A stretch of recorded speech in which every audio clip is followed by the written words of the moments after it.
किसी ने बड़े कमाल की बात कही है कि हर चीज़ का ज्ञान नहीं मिलता मोबाइल के साथ। कुछ देर तो बैठा करो अपने परिवार के साथ। मैं शालिनी एक छोटी सी कहानी फ्रेंड्स आपको सुनाती हूँ। ये कहानी है एक सुमन मैम की, जो प्राइमरी स्कूल में इंग्लिश की टीचर थी।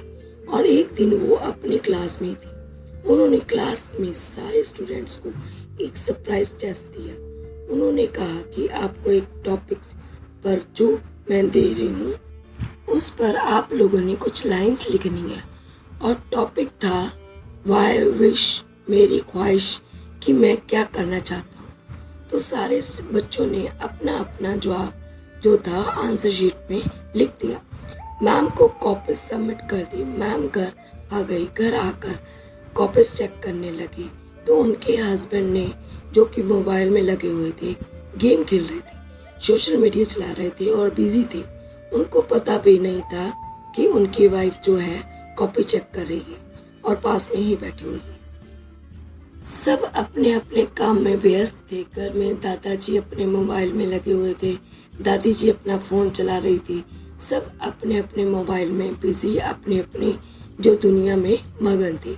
जब कॉपी चेक कर रही थी तो सुमन मैम जो एक कॉपी में जवाब पढ़ते पढ़ते उनकी आंखों में आंसू आ गए और आंसू टप टप गिरने लगे।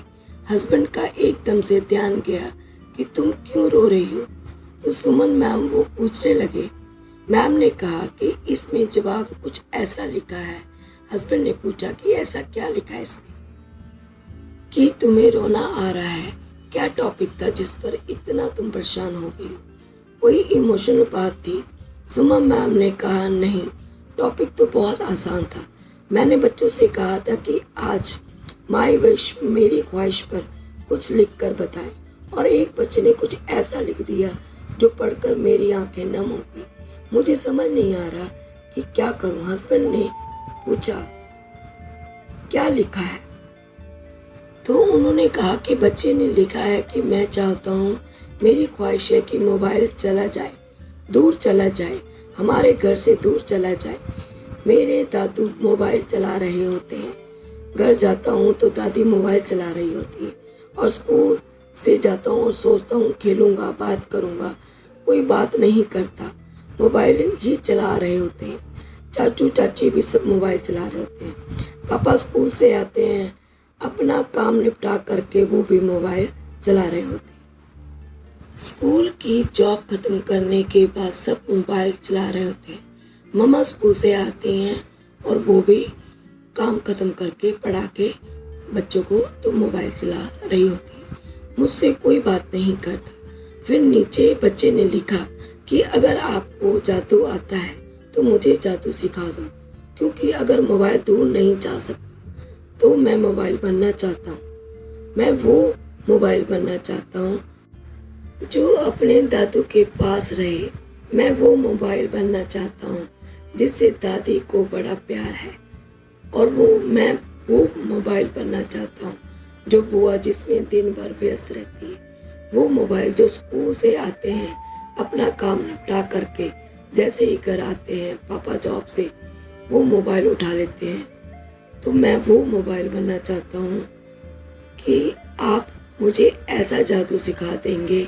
यही मेरी विश है, यही मेरी ख्वाहिश है। और ये बोलते बोलते मैं और जोर से रो पड़ी थी।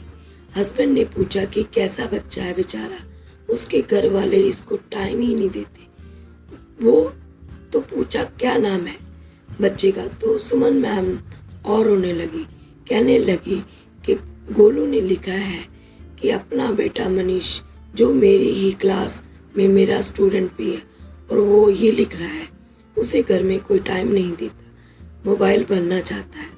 हम इतने बिजी हो गए हैं, अपने ही बच्चे को टाइम नहीं दे पा रहे हैं। तभी वो कहता है कि मैं मोबाइल बन जाऊं।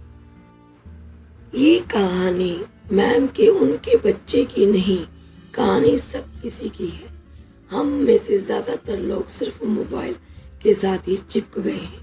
ये मोबाइल आया ताकि हम कांटेक्ट हो पाएं, लेकिन कनेक्शन में हम अपने ही लोगों से डिस्कनेक्ट हो गए।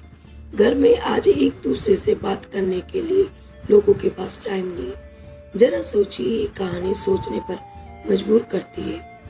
परिवार के लिए समय निकालिए, क्योंकि मैं पहले ही कह चुकी हूँ, फिर से कहना चाहती हूँ कि दुनिया के लिए आप सिर्फ एक इंसान हैं, लेकिन अपने परिवार के लिए आप पूरी दुनिया हैं।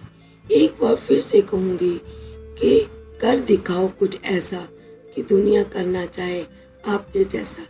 ऊपर वाले के आशीर्वाद के साथ, अपनी मेहनत के साथ, अपनों को प्यार के साथ आगे बढ़ते रहिए। और आखिरी में एक छोटा सा कि अगर फ्रेंड्स आप मेरे चैनल पे नए हो तो मेरे चैनल को सब्सक्राइब कर लें, ऐसी ही और प्यारी सी वीडियो देखने के लिए, और बेल आइकन को भी प्रेस कर दें। अगली वीडियो में फिर मिलेंगे, तब तक के लिए बाय बाय।